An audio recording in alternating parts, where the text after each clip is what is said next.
people have been arguing about how to define religion for forever. There's a huge amount of ink spilled over this question. And in some ways, I think that's a little bit of a waste of time. I think you need to always answer the question in a context. So you have to ask, why are you wanting to define it? And for what purpose? I'm quite pragmatic about this.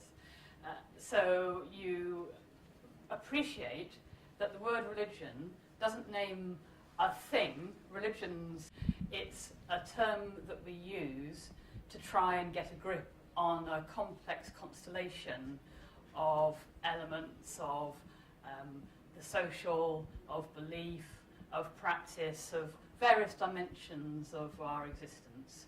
So it can be used in various ways to capture different dimensions.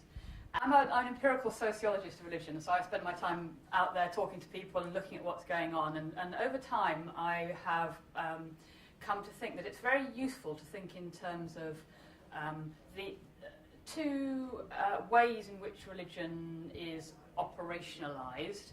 And one way of thinking of this, I use the terms of Michel de Certeau when he's thinking about everyday life, and he talks about the difference between the strategic mode of action and a tactical one.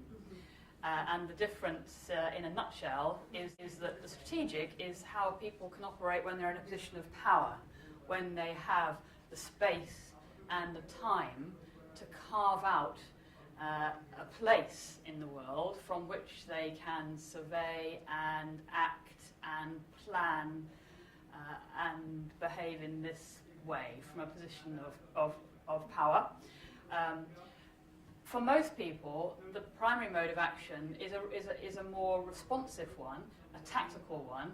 So you are operating within structures which are laid down from a strategic dimension, and you try cleverly, subversively, wittily to operate within the constraints that are given, but in a way that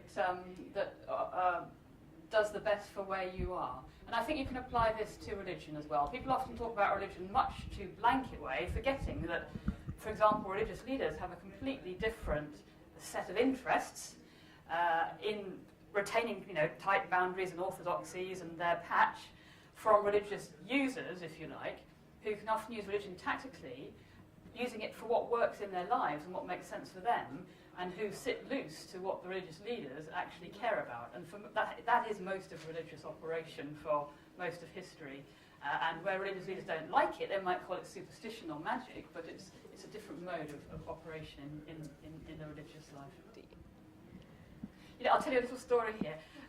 One of the best books I've read for a long time is a book about perfume. And it takes all the world's top brands of perfume, and it gives an incredibly sophisticated analysis. It's a social analysis of why these perfumes work, but it's also an analysis of the scents of these perfumes. And you would think you couldn't analyse perfume. You'd say, well, this is something completely outside our ability to give any kind of scientific account of it. But they did it. And I think that similarly with emotion, we think, well, it's non-rational, therefore we can't think about it or analyse it, so let's leave it on one side. And religious scholars have tended not to concentrate on emotion very much. Not always. I mentioned Durkheim before. Well, Durkheim was very aware that religion operates through very powerful motivations and feelings. That's absolutely at its heart. So I wanted to regain that insight that if religion's not, if you don't feel something, then you'd think, well, this isn't really working for me. So, and yet scholars think just belief.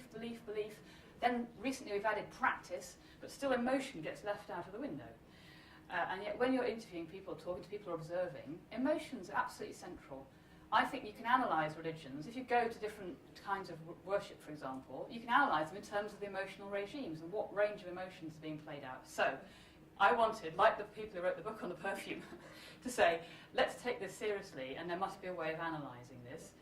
And to give a scheme, I wrote a book called The Sociology of Religious Emotion, in which I try to give a schema, and I think that you can make a proper scientific, testable analysis of emotion, and I think we should take it more seriously, and that it's such an important dimension of religion. You get a richer and fuller picture of religion when you do that.